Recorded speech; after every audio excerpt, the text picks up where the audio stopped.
Well, now you will. John Coleman is the founder of the Weather Channel. He was also the first weatherman ever on Good Morning America, and he is currently weatherman at KUSI News in San Diego. John, your head about exploded with the NBC thing this week. Is that what the breaking point for you? Well, I've been listening to all the global warming talk for a long time and posting material about global warming on our website.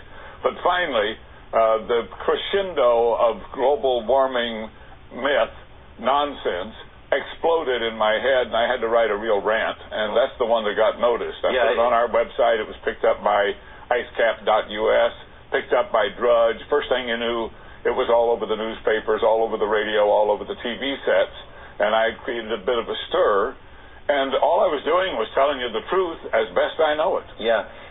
Why is it that the scientists are all in on this? I mean, so many people are in on the global warming is real and we've got to stop it right now. Glenn, you got to make a living, first of all. So you spent 10 years becoming a PhD in meteorology. You got a research job, and you decide you're going to research the effect of human activity on global climate.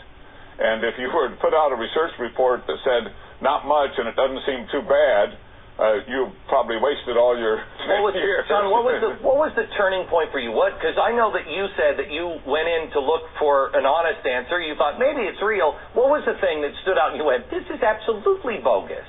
Well, when I looked at the hockey stick graph that was produced in Manning's original report, and it showed a steady line temperature through the millenniums and then a sudden rise global, I knew that was incorrect. Yeah.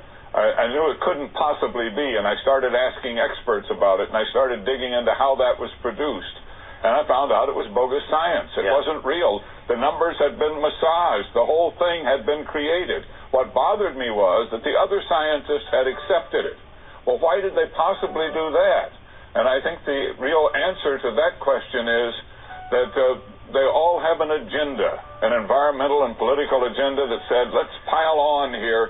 We're all going to make a lot of money. We're going to get research grants. We're going to get awards. We're going to become famous. And I guess that's what happened. John, do you think we're at the point of no return yet? Are we at the point where no scientists will come out? You've said to me on my radio program today that people are afraid in your business to speak out.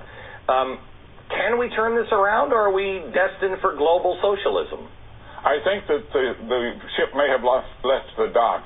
But in 20 years, we'll have the last laugh. But, of course, billions of dollars will have been spent. Policy will have been changed worldwide. People have been scared.